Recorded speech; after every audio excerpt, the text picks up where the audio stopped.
මේ තියෙන ඔයාලට ගෙදරදී ලේසියෙන්ම හදා ගන්න පුළුවන් ඩෝනට් එකක්. මම මෙතන ලාරාස්නේ ෆ්‍රෙෂ් මිල්ක් මිලිලීටර් 250ක් අරගෙන තියෙනවා. අපි ඒක මේ භාජනයට දාගන්න ඕනි. සීනි ග්‍රෑම් 60යි, ඉන්ස්ටන්ට් යීස්ට් වලින් තේ හැඳි 2යි. ඔයාලා දැන් මේ යීස්ට් එකයි සීනි ටිකයි මේ ලාරාස්නේ කිරි එකේ හොඳට දිය කරගන්න ඕනි. දැන් මේ යීස්ට් එක ඇක්ටිව් වෙන්න අපි විනාඩි 5ක් විතර මේක වහලා තියන්න ඕනි. දැන් අපි ඉඩ තියෙන භාජනයකට පාන් පිටි ග්‍රෑම් 500ක් දාගන්නවා.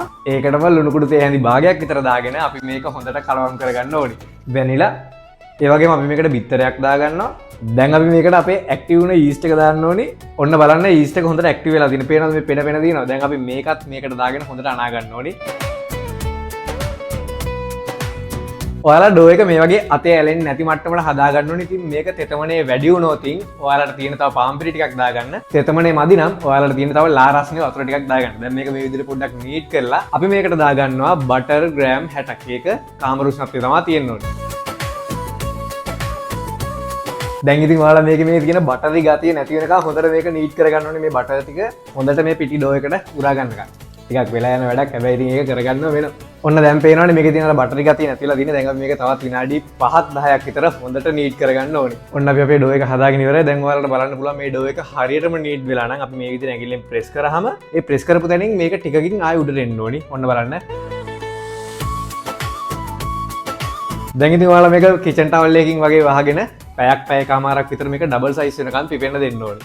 ඩබල් සයිස් එකේ මේක හොඳටම පිපිලා තියෙන්නේ. ඉතින් සාමාන්‍යයෙන් පරිසරයේ තියෙන උෂ්ණත්වය අනුව මේක පිපෙන්න යන වෙලාව පොඩ්ඩක් එහෙම වෙන්න පුළුවන්. කොහොම හරි ඉතින් මෙන්න මේ වගේ හොඳට පිපෙන්න ඕනේ මේ ඩෝ එක.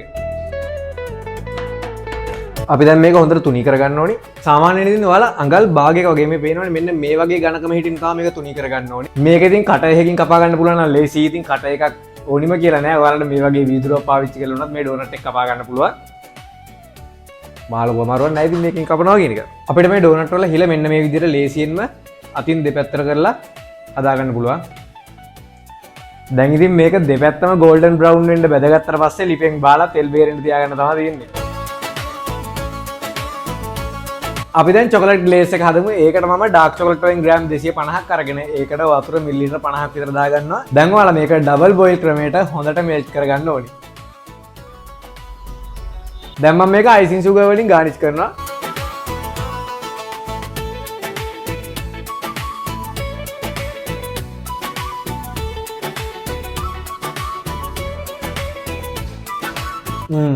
මේක නම් මාරම රසයි.